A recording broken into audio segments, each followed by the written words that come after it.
Alright, should be recording. We'll just check. Yeah, it's recording. Anyway, um, change a couple of things. Save electricity, blah blah blah. Might as well. I mean, I have a LCD monitor that's kind of nice and big, 30 whatever.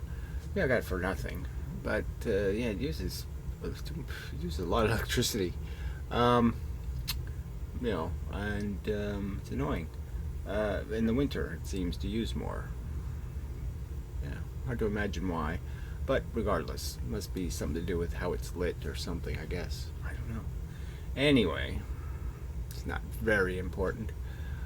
So did I mention it's a draft physics video production presentation? Yeah. So we'll do some comments over there, and over there. Yeah, see, that's right now. Where I'm pointing is the right direction, which is good. But everything would be wrong over there, probably. No, it still looks like it's right over there too. Anyway, and then we'll get on with the other stuff. Anyway, so one guy says, "Aha, inevitable," in capital letters. So it's this poetry thing. I don't like poetry. Just letting you know. The running to and fro has increased the knowledge. Check mark. Whatever that means. Yes, we've evolved, and our knowledge evolves. Step by step, we improve it over time. Yes, that's the tendency. So what? It is the joining of forces now. With a little dot after it. I don't know what that means. What does that mean? I don't know. Let's be careful what we wish for. Yeah, don't play with wood nickels. What kind of show? Women be trouble? Is this advice or something? What is this mush? So yes, sorry, homie, don't play this. Whatever this mush talk is, yeah, I don't play it. So take it someplace else. If you can't say something direct, comprehensible, make an assertion that you wish to back with some evidence, fine. But screw whatever that was. Anyway, so Zohar Konhevi. So should say he has contacted me. He's interested in the subject, but I don't think he really understands it very well. So anyway, hi Gary, I have found that it is impossible to model gravity using force bits unless you let the force bits move in several directions, not just three. There's not three directions, there's three dimensions. I've never implied that force only does this, this, and this. It moves in those three dimensions in any direction. It comes in from any angle and has an interaction that will be this, this, or this. It is dimensionally restricted in terms of how it reacts, but it's not dimensionally restricted in terms of where it comes from in the universe, or what place it comes from, or what vector it's moving through the universe in. It's just a fact of the physics that there are certain rules, like the motor force, that a certain thing happens. The force is going this way, the magnetic field is equal this way, and the wire moves this way. These are just rules of physics. But you could turn the experiment in any direction and it'll do the same thing. So it's functioning in all the vectors of the three dimensions, but the three dimensions are very relevant to how interactions take place from the perspective of the things moving. Eesh. So I figure it's worth going over this, because this just illustrates a kind of misunderstanding that I don't know where it comes from. Every direction you allow the force bits to move helps refine the gravity mechanism. Whatever that is, I don't really need it, but okay. Let's see. You can imagine if the force bits only moved one direction. They can only move one direction at a time. It's a force bit. It moves in a straight line in one direction at a time. Just like cars go down one road at a time. Anyway, aligned with that direction. The objects being affected by gravity are only affected by force bits they are aligned with. Again, you're aligned with everything, because everything is existing in a three-dimensional universe. So there's no alignment issues. You either hit something or you don't. Which is the force bits going in the direction between the two objects. I don't even know what that could mean. Do you still hold the view that force bits can only move in three directions? Yes, the three dimensions, X, Y, Z. So what, you think there's some other place they can go besides the three physical dimensions? Well, then forget it. You're insane. Sorry. That's the universe, three physical dimensions. There isn't any others. By the way, I'll have a physics video out in a few days. Maybe it will help you see what I'm saying. Well, maybe it will, maybe it won't. I'm easily pissed off, just letting you know. Anyway, I'm obviously a little irritable. Alright, so something to understand about gravity is that although, like me right now, I don't appear to be moving in gravity, but the physical fact is if you could see inside me, sitting here, on this object, and you could see me, and you could see like a little special infrared kind of image of me, where you could see inside this little piece of mass. What you'd see is that there's more little bits of energy moving down than there is moving back up. So for every second of time, there's this 9.8 meters per second thing happening. And yes, the Earth does compensate for it, but again, we're back to this argument that the first motion down, is never really compensated for, and it keeps happening every second. There's this constant force hitting on top of me, and so at any one moment there's more stuff inside of me that is in fact going that way than stuff going back up this way. Alright, gravity is affecting me, and it's affecting every part of the Earth in the same way, and that means from this direction also. So every part of the Earth has stuff in it that doesn't appear to be moving, but if you could see inside of it, there is more of it going this way than is going this way. Okay, and the fact is in the center here, it's all molten, because that's where all these exchanges, this difference, ends up being a conflict, in terms of the shredding and tearing, because things are going this way, and that's agitation to the atoms, and it keeps them moving around constantly. They don't get to sit there quietly. You can see that. They're constantly being agitated. So the point is that the gravity is already here before I show up. So before I show up, you could sort of understand that this thing has done its job. These guys and these guys have absorbed energy. So this side has absorbed energy going this way. So energy going the speed of light. Let me erase that section for my convenience. So this side has absorbed energy. So stuff that was going the speed of light, as I've pointed out, is going the speed of light, is now not going the speed of light, because it's inside of these little bits of matter, moving them around, making the atomic bits move. And so it's not going the speed of light anymore, and it's not going to get where it was supposed to go. And that's essentially the function of gravity, is to prevent a force from getting where it was going. And now the thing down here, yeah, you can see that, is saying, I'm not getting this, but I'm still getting hit from this other side. And so it moves into it moves in that direction, that it's getting hit by less force because this is using up the force. And clearly this thing couldn't care less about this absorption, right? I mean, yes, this stuff's getting absorbed too. Stuff going this way is getting absorbed and not going out here, right? Yeah, you can see all that. But this thing couldn't care less about this, so it only sees the stuff that affects it. So the stuff that's already past it, that can't hit it, this stuff can't hit it, this stuff wouldn't have affected it. So it doesn't care. It can say, go ahead, eat all that crap you want. Slow all that stuff down forever and ever, and I couldn't care less over here. But I damn well do care when you absorb the stuff going this way, because that's the stuff that was supposed to hit me, and it's not hitting me now.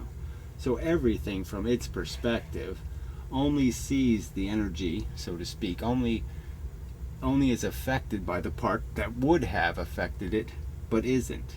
It isn't affected by, oh, well, this stuff here going off of me or going in this direction, that's getting absorbed. It doesn't care. It doesn't mean anything to it. It only cares about the stuff that would have gotten to it and equalized its pressure. It's not an equal pressure anymore. The pressure on this side is not the same as the pressure on this side, okay, because of the fact that you've, absorbed it.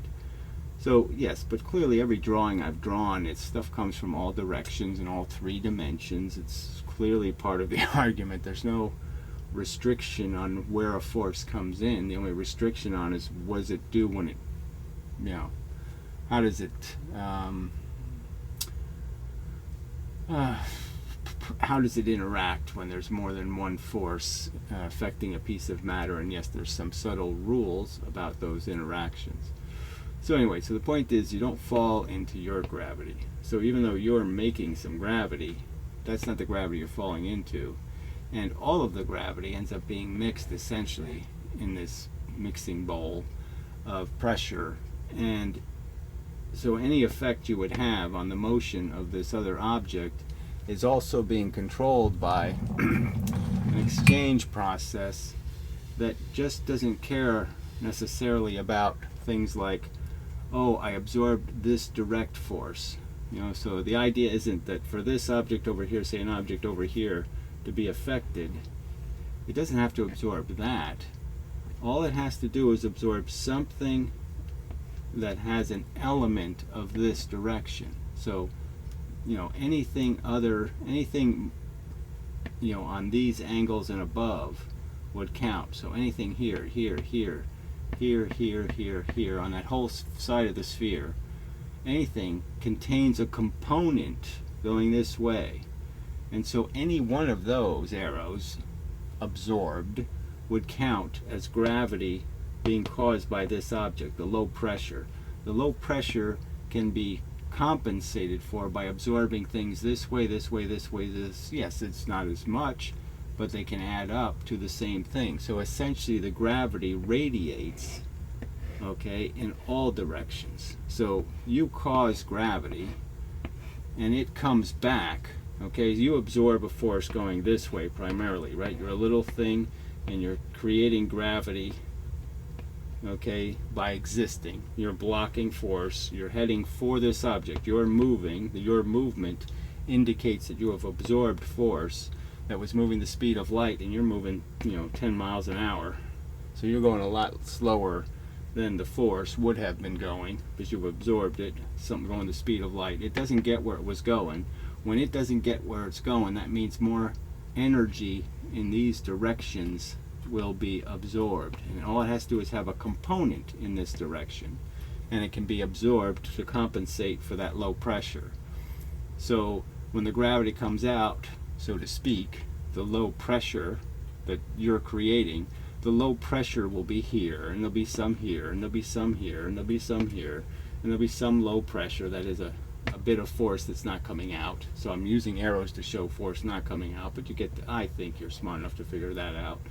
The low pressure effect will be on this whole 180 degree plane of the sphere, will be showing that effect. So essentially this amount of force you blocked is going to be spread over all of that area. So you can imagine that if you were causing a 10 G's of gravity or whatever, some amount, the amount coming out in each direction is only going to be like 0.0002 in any one direction, but it will add up to 10 altogether. So that's why it's not a problem that the Earth is rotating around and that the gravity is moving at the effects of gravity are moving at the speed of light. Well, it's first irrelevant because the gravity you're really being affected by is the gravity of the stuff on the surface of the Earth. I'm making the satellites orbit the Earth, so to speak. My gravity. Their gravity isn't doing it. My gravity is causing the gravity that they're falling into, so to speak. My gravity in the dirt, in the refrigerator, in the computer. We're all causing that gravity up there. But you can understand that because it's the speed of light, and it takes time for the effect to happen, and then for it to get back. Obviously, the Earth would be in a different position by the time the effect of the gravity could be felt, but it doesn't matter because the effect of the gravity, even if that were true, is being caused in all these directions. So the gravity you cause is equal on this whole plane. So it wouldn't matter anyway. But the truth is the Earth isn't falling into the gravity it's causing. It's falling into the gravity that the crap in the sun right now is causing. That's the stuff moving. And that's the stuff the Earth is not getting the force because that stuff is moving. The Earth doesn't really need to add extra gravity. It does to something out here. So something further away than the Earth is, something in line with the Earth, considers the Earth part of this sun's gravity, part of its mass, and it will be affected by it, but it's the inverse square law, blah, blah, blah. The effects are tiny. But, if the Earth crashes into the sun, it'll add a little bit to its mass. It'll be in motion, like all the other stuff in the sun. So the real point is the higher the gravity gets, the hotter something's going to end up getting in terms of, because it's absorbing energy in these directions. Both directions, and both directions in a circle kind of mean that the directions have to interact with each other, and you start swirling stuff around and create heat. All right. I think that's might get to some of these common errors in thinking about how it functions. You have to follow the force. So you follow where something's moving. If something's moving, you have to understand that at some point it had to absorb energy to do that. And especially in an environment where there's lots of interactions, you have to have something to keep that energy going. So it has to keep on absorbing energy to stay hot. Things don't stay hot. They tend to radiate heat because they bang into each other in ways that would negate or destructively interfere, or whatever concept you want to use. But the point is they jiggle into the universe and release a bunch of photons and different things to dissipate their heat. And so they'd cool down. But the sun doesn't cool down because the gravity is incessant. And likewise, the center of the Earth is going to stay molten because the gravity is incessant. Alright. So, some more poetry, it looks like. They are so hungry for the truth these days, they squeeze the Reebok pump of their ego. I thought the pump was kind of a Nike thing, but who knows. Anyway, what is that? Is that the reason why people are religious? It's ego? I don't know. Why people make mistakes? Why people think poorly? Is because they have ego problems? I don't think it's ego problems.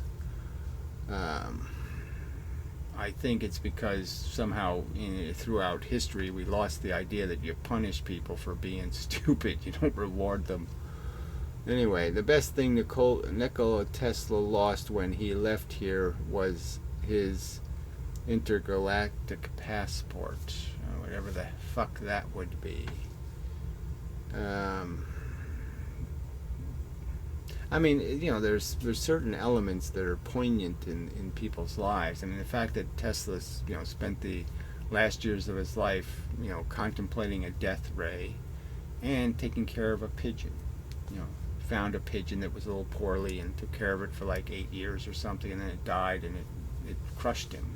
It was, and that's what life comes down to, is, this realization that there's all this fragile, vulnerable things around you, and at a certain point you realize, physics can't fix that. Ego is not real. Let's see. Ego is not real, can't take it on a real flight. Only truth can pass customs.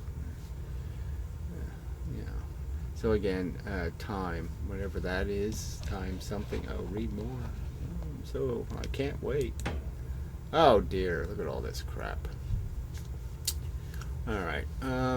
Time, however, is a circle. A circle, a cycle, a circuit. If you're gonna write this crap, you ought to write it like readable. A circle, a cycle, a circuit. A circle, a cycle, a circuit. I don't know.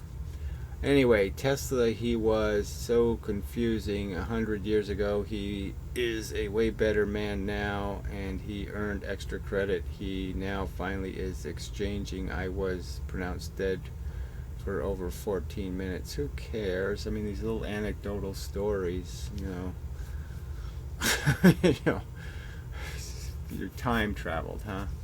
Yes, I had a near-death experience also. I wasn't technically dead. I was just under anesthesia. But whatever. Last time around, haha, I saw things I will never deny. What matters is how we treat each other. And there is a king of heaven, but we don't know shit about him because he has a wicked sense of humor. So whatever. I mean, even though, so you're conceding life kind of sucks and is brutal, and yet you're just going to invent a sadistic, lunatic god to explain it. I mean, it's just such desperate mush. Unless someone's been dead for a long time and is brave enough to tell the truth, it's a cult religion. Ha definition. I don't know. What is this? This doesn't really have anything to do with me. So, we'll get down to the end. Thanks again. I don't always thank him. I don't know what answering the door at 7 a.m. on a Saturday nude has to do with the universal law, but I love brownies a week before. What is this? Thanks again. There's the truth, I think. Blankets you bury the truth with don't change things. It's light bent, whatever, blah, blah, blah. Fuck off. Really not interested. Whatever the hell that was, not interested in that either. I think I'll just delete this because it's going to just create confusion. The trapping of force model of gravity does work. It's just, even if I break it a lot, it still has to work. It's movement is consuming something. You have to consume something to move. You have to possess it. The wrench flying through space and the wrench just sitting in one place. The two wrenches are different. Fundamentally, inside, there's a difference between them. Movement isn't nothing. It's something. Alright, you had to have an experience to do it. An experience that moved you. Alright, so on to Van Biezen. Alright, now this video is kind of, it's a little bit redundant in the sense that I already talked a little bit about this silly idea that they give photons mass. And yes, I'm doing some erasing because I probably will have to illustrate a point. Probably. I'm anticipating it. So just giving you fair notice. Or something like that. So let's play along. Now we're going to talk about something that seems very strange. It's called the photon mass, because we've just been talking about photons having no mass. So why would we actually talk about photons as if they have mass? So, does a photon has mass? No, not really, but... No, not really, but. I mean, just, this is, what is that? No, but, yes. Why is there a but? Well, it kind of acts like it has mass, and there's some effects with photons as if they have mass. So let's explore that a little bit more. So this could mean absolutely nothing to anybody, right? This fact that they've decided photons have mass or don't have mass, it wouldn't hurt them to say it has mass. There's not some law of physics that says you can't give a photon mass. The only problem they have with it is that they can't account for the existence of photons. So they don't want to give them mass, because then they have to explain their virtual photons, right? They can't have an explanation for magnetism and electricity and all this other stuff, these fields and these forces. They can't have them in their world because they have no source of their mass. If they had mass, they'd have to explain, well, where did the energy come from? Where did the mass come from? You can't just produce mass. It has to come from something. Now, in the previous video, he implied that you can just shoot a gamma ray and all of a sudden it'll make electrons and protons and all kinds of mass. But at least he did say it had energy. But, well, yeah, I'll get to that. I mean, just another illustration of this is another one of their infinite wells, another one of these huge mistakes they make where, like their gravitational model, they can just keep going deeper and deeper and deeper and deeper in terms of creating more and more gravitational force. So they can create insane amounts of force because they don't recognize that the force is an actual functioning mechanism, and that the truth is you can't absorb more energy than there is in the universe. But they do. Okay, they create wells that actually absorb more energy than there is in the universe. So here we have the equation for relativity, where the total energy of a particle squared is equal to the rest mass of that particle, quantity squared, plus the momentum times c, quantity squared. Right, so he rewrote this again in their replacement formula. So this is E equals mc squared, which isn't really relativity. It's just a simple explanation that the nature of everything is energy. Energy first. That the mass is an expression of possessing energy. All right, so that is good for any particle, and that is also good. I mean, that's it's sort of explicit in the statement, and that's the funny part here. We know that photons are energy. We know that they impose momentum on things, and so it's just kind of silly to even have this conversation that somehow we're going to say that it's not accountable energy. It's some sort of special energy that doesn't play by the same rules as all the other energy. No, it's exactly the same, and it has to be given mass because it has momentum. So it's just silly not to give it mass. Relativistically, so no matter how fast a particle moves, as it's gaining mass with increasing speed. So again, it's gaining mass with increasing speed. Again, this is one of these notions they have that this is actually happening. When it doesn't actually gain mass, all you've done is change the direction of its mass. Again, the faster I make something move, the more invisible it gets, right? I mean, you can sort of get that. This is easy to see when I'm not moving it. If I start moving it, it's like it doesn't even there anymore. And that's, I know that's just a visual effect, but it's real in a real sense, and that's what the real universe is like. The more you move in one direction, the less you're moving in all the other directions. Okay, it's that simple. And so the less reality you have in those directions, because there's no substance to you in those directions. You lack any content moving in those directions. So you have to think of everything like it was a bubble, and there was energy moving in all the directions. And that's what gives the substance to the thing, is that it has little bits of energy going in all directions, all hitting the outside of the membrane and pushing on it, and then bouncing and pushing. So you think of it stuff trapped inside of a little membrane. And you kind of know if it's a yin yang, not even a yin yang thing. It's a circular. You know, you push one side, the other side pushes out. This kind of thing. Those are going to be the effects of it. But yeah, that's the mass. That's the weight. Is how much pressure is it putting on something. And when something's moving, that means more of its mass is moving in one direction. So it's getting heavier and heavier in one direction.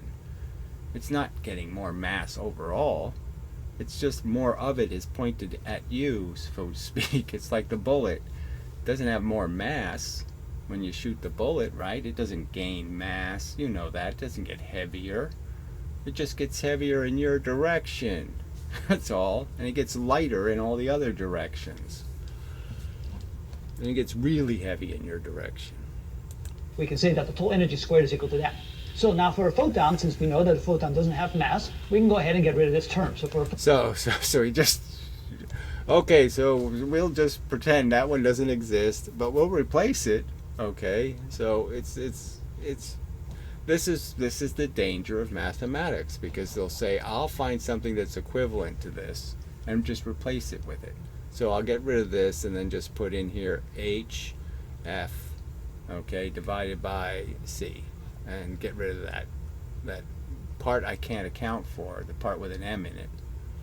Photon, there's no rest mass, so it says it equal to 0, which means that the energy squared is equal to the momentum times the speed of light, quantity squared. So therefore, we can take. So that's why you put the PC in here, is that you wanted to shove the momentum term in the P. It should just be C squared, right? So he changed Einstein's formula. Okay, so he wipes out this part, and he adds this PC squared thing because he has to give the momentum squared in there.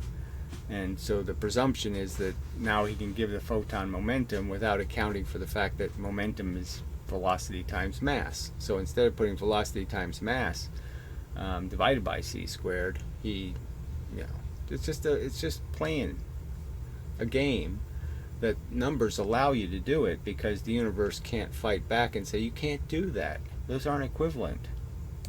The square root of both sides, so we can say that the energy is equal to the momentum times the speed of light, or the momentum is equal to the energy divided by the speed of light. And of course, remember that the energy of a photon is equal to the Planck's constant times the frequency. So the term he didn't know is now the term he does know. So he just reversed his formula entirely, and is saying, look, I know the photon has energy, so that way I'll just give the energy number and evade the problem of having to come up with the mass that you're supposed to use to get energy. So again, it's just evading by pretending there's equivalencies. And it'll come up any minute now. I'm sure he's going to do the frequency thing and say frequency is essentially a replacement for the word momentum, and it doesn't have a mass term. Say that the momentum P is equal to h times f divided by the speed of light. There you go. H times f, the frequency. So now again, the frequency has become something. So this is, I probably should do it here because he's brought up the frequency thing again. So this is he did this in the last video, and I didn't really explain how fundamentally wrong what they're doing is. So the idea is you have something called, well, you could just say, okay, this is blue light, let's say. And if I was to make an X-ray, it might look something like this, Well, it would be even more than that. In terms of, they're much closer together. And a gamma ray would be, they're so close together, I can't draw them that close, they're so close. But they're really, really, really, really, really, really, really, really, really close. Now the problem with this stupid mathematical trick is they don't pay any attention to the numbers. All they care about is this F idea. So they have no concept of photons having any kind of length. So you can sort of see in this diagram that, okay, these two, you could see the energy difference in the sense that the same amount of time, okay, the same distance, the same amount of wavelength space, this is going to contain a lot more elements. But the truth is you have to get those elements from someplace. Those elements are not these are the lumps in the wave, from your wacky theory. These are the lumps, okay? You can't get those lumps from nowhere. They're made of something, okay? So they're not free lumps. They're not free waves. Okay, the waves are a something. Something has to move to create them, all of that kind of thing. And so what they end up doing is for this energy thing of a gamma ray. So this gamma ray fits, you could fit 1 billion, okay, 1 billion of them inside of this wavelength. And what they were basically saying is it's actually 1 billion of these little bumps, these little things that we know photons are made out of, these humps. So they're saying there's 1 billion of them. So they can get like an infinite source of if you were to say that this is energy, that this is momentum, this is arrows, moving in a direction. Okay, instead of a photon being 10 or 20 of these things, in a ray, okay, they are saying that because I've compressed it, it's now billions of them. Okay, so somehow just pushing them a little bit closer together, making them be a little closer together, that somehow I can just create those extra bits of energy by doing this compression thing. And no, the compression, you still only have 10 of these things, right? So if I compress this, I still only have 10. I still only have a limited number of these things to work with. So if I convert a ray of ultraviolet light into a ray of X-ray, I'm compressing a ray. I'm taking some of the time out between their frequency. And so there's still only going to be 10 of them. There's only going to be 10 little dots, okay? It's not going to be 1 billion little dots or 1 trillion little dots. You can't make more dots. You can't make more bits, okay? So the thing is that when they make one of these gamma rays, they're really saying it's 1 billion ultraviolet photons are inside of that gamma ray. And that's not realistic. That's not how the universe works. It doesn't produce billions of force bits, shoots them, billions of bullets. I mean, you'd have to pay a lot of money at the bullet store to get 1 billion bullets to make your one gamma ray. So it's just, so anyway, the point is this gives them an infinity, okay? Infinity. All right, so they've made this an infinite well. They can say, I can make these two lines infinitely close to each other. I can just keep having the distance, having the distance, having the distance, having the distance, having the distance. Even though I've violated Planck, okay, the Planck constant, fuck that. There's no spatial dimensions here that I have to worry about, and this is another catch of relativity.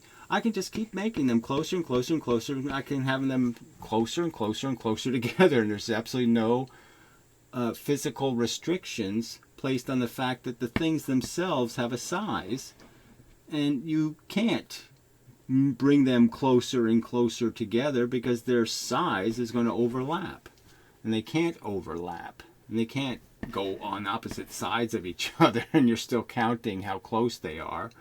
I mean, there's no physics to their physics. There's no physical limitation.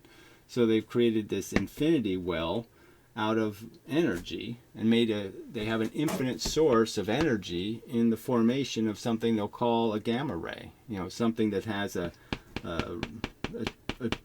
trillion cycles, a gazillion cycles, a bazillion cycles. They'll just 10 to the 59 cycles per second. I mean, they'll just keep, making up numbers that aren't in the realm of physical possibility. So again, it's just like Einstein's gravity well that assumes the force there's an infinite amount of force. I can make an infinite amount of it just by piling more mass, and that there's no limits. And we see the physical limits in the universe.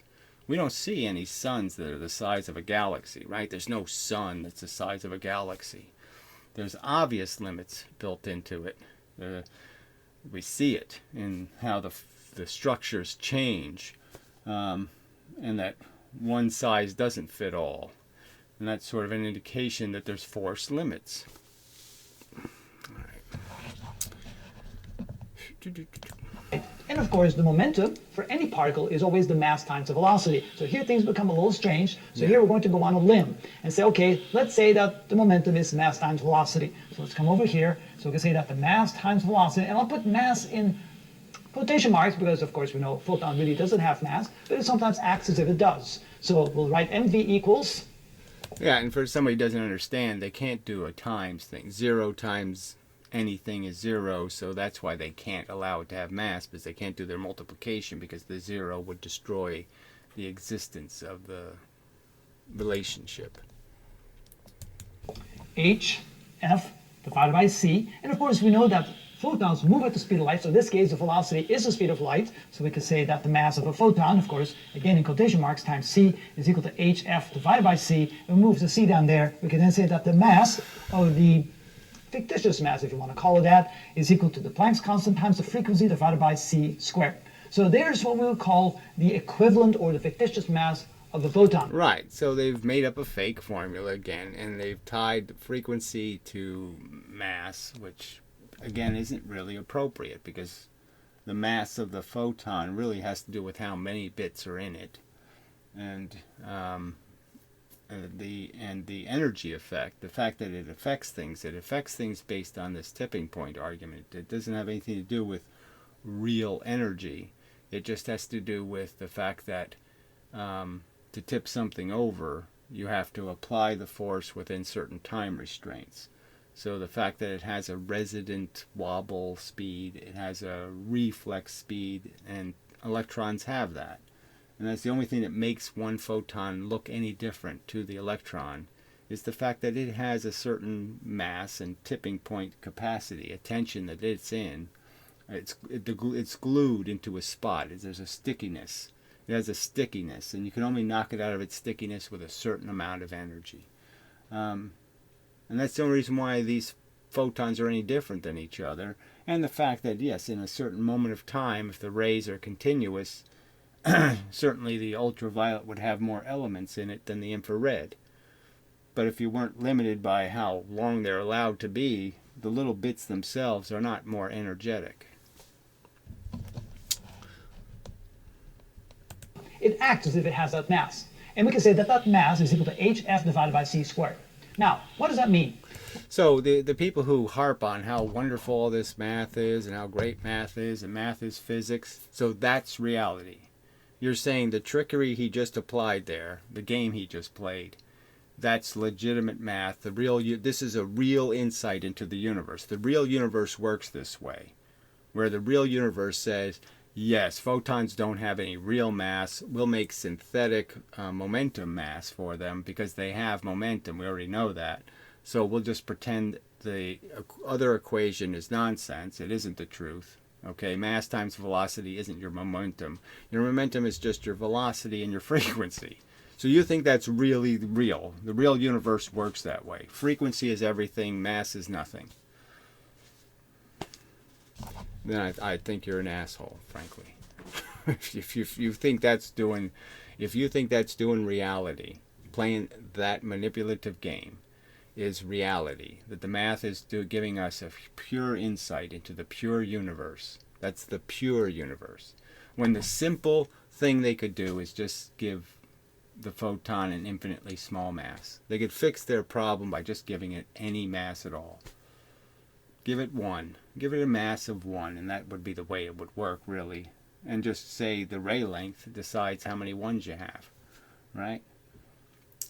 But that's all there. That's the real physics. The real physics is the source of momentum is in the form of these photons, these little bits. These little bits make gravity, make magnetism, make everything, okay? All force transfers, all fields are made of these little bits. And they're the origin of all other movement. All big things move by making exchanges with the universe and collecting ones moving all in the same direction, and then they move in that direction. Well, let's say we have the Earth right here, and a photon comes in from space. And a photon, of course, doesn't look like that. A photon, let's make it look like a little squiggly line. But also, let's say we have a rock coming in from space, and the rock is headed towards the Earth. And so we can say that as a rock plows through the atmosphere and it gets closer and closer and closer, it will then convert its potential energy to kinetic energy. So we know that the mgh will turn into 1/2 mv squared. But what about a photon? So this example is even dumber. So now he's going to make a correlation between the fact that matter bits will gain acceleration, they'll gain velocity. And at 9 meters per second squared, that's the factor they're gaining it at, but they don't move that fast unless you take away all the atmosphere and anything else that would restrict their movement. But anyway, and he's going to say a photon's doing the same thing, and again he's going to say, well, what's changing is its frequency. So he's going to change the frequency of a photon in gravity. And these are the same people who say redshift has to be expansion. They're arguing that you can change the frequency of a photon with something as simple as moving it through a gravitational field, and yet they don't think redshift, they think redshift means more space is being created in the universe, instead of just saying, well, clearly the photon that travels further moves through more gravity and would be redshifted by the gravity it's moving through. There's just no consistency in any of this babble. Photon has an equivalent mass. So we can say that a photon, the mass of a photon, is equal to hf divided by c squared. And so as the photon plows through the atmosphere and heads towards the Earth, it will convert potential energy into kinetic energy. It will gain kinetic energy. So the delta kinetic energy that the photon gains is equal to the lost potential energy, and the lost potential energy is mgh. So these aren't real things. There's no potential energy or kinetic energy. There's just energy. Okay, and it's either you're being balanced, that is, I have momentum in one direction, I have energy, I have arrows moving this way, and I can have arrows moving this way inside of me, and so I don't go anywhere because there's just as much shit hitting the back of my skin, so to speak, and hitting me the front way here, pushing out this way, and they're equalized, so I don't go anywhere. It doesn't mean I don't have any energy, it just means that it's balanced.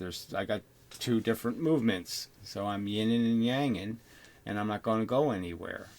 But as soon as I make one more than the other, then I will move in a direction. So that's just imbalance. There is no potential and kinetic. In this case, it would have to be hf over c squared, which is the equivalent mass, times g times h. Now, of course, this is the height, so maybe not to confuse it with Planck's constant, let's just use a capital H for height here and a capital H for height here, so we don't confuse that with the Planck's constant h. So we can say that a photon will actually gain kinetic energy, and therefore what would happen? Well, that means that the frequency would go up and that the wavelength would go down. So actually, it will have a... So again, so they're saying that you can phase shift photons by moving them in and out of gravity fields. And I guess their argument is somehow every photon goes through every gravitational field in some sort of equal way where it gained as much as it lost or something. So every lensed, certainly every lensed image should just be phase shifted then. And there is some indication that the lensed images are bluer, but I think they should be redder. Well, it doesn't matter really. But, what evidence do they have for this one? They don't have any evidence for this. Slightly shorter wavelength as it gets pulled in by the gravitational force of the Earth, slightly shorter wavelength, a slightly higher frequency because the increased gain kinetic energy from the energy conversion from potential energy to kinetic energy. Now, yeah, frequency and wavelength are the same thing. It's just two ways of describing distance between them. So, it's just, interval of time. It's no big surprise that if you change the wavelength, you've changed the frequency. Yes, it's kind of impossible to have the universe any other way. Can we measure that? Well, since the gravitational force of the Earth is so small compared to very large stars or galaxies or something like that, so therefore it's something that's barely measurable, if at all. The change in kinetic energy is so minute that we probably cannot measure that. But there are cases where we can, and I'll show you an example. Okay, yeah, well, there's not going to be any case where they can. But anyway, we'll get to that example. So he sets it up like he's got something to say, but I don't think he does. Clearly the atmosphere is a substance, and substances will change things. But again, once you leave the substance, the change is lost. So I don't even know if that's true. But anyway. in the next video where this principle becomes extremely important when we're talking about astronomy and cosmology. And again, it's all in the quest of understanding what a photon is. So here we can see a photon has kind of equivalent mass, and it actually acts like a real particle that has mass, converting potential to kinetic energy. Wow, who would have thought? Yeah, I wouldn't have thought. So apparently you fall for this mush, this fake math, where you just basically pretended, two things are equivalent that aren't equivalent, and you just perverted the whole definition of everything. So it's like their definitions of everything, right? I mean, they have these words like wave. It doesn't mean anything. They don't define what a wave is or how it's waving or any of that stuff. What do you mean wave? Wave that goes in a straight line, waves that spread. I mean, it doesn't have any definition. And they just did that to their own explicit formalized math, where they just basically said, forget about this obligation to have mass times velocity, because we're just going to change that into something else. They don't even respect their math. We said photons have no mass. And there's another window in the understanding of what photons are. Yeah, well, it's just from the preacher telling you what God is. They don't have any evidence. They don't have nearly enough evidence to support this arrogance and this pompous, preachy, this is the truth. I'm telling you, poor ignorant people, what the truth is. They don't have any right to say they've got it. They've done it. All right? It's crap evidence. All right. That's probably enough, I think. So, until the next adventure in interaction with you people. Yeah. So anyway.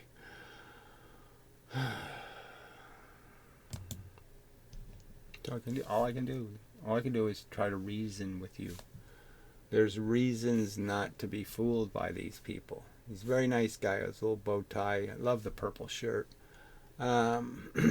But this is bullshit. I actually had a physics teacher that just looks a little too much like him. I didn't like him,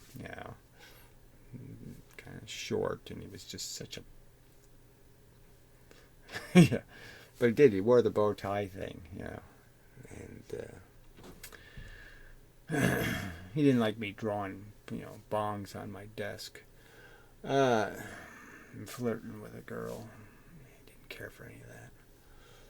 Thought I was supposed to pay attention to all this crap. I remembered, that's the funny part. He actually flunked me, and then and I protested. And so in front of the principal, he gave me an oral test where he asked me a few questions. And I was able to answer him, because I remember the crap in this. I remember the crap he was saying. I remember him drawing stupid-looking photons on the board. So it was funny. So, yeah, he wasn't allowed to flunk me. Anyway, so it is one of those little ironies. Here I am doing physics now. Ironic. So, I have to say, I guess, thanks, because that guy made me who I am, right? If he would have sold me less preposterous a story, I might have just sit back and say, okay, physics is a little silly. But they made it so silly that no, something's wrong. They just went too far. And they all go too far. All right, till next time, such.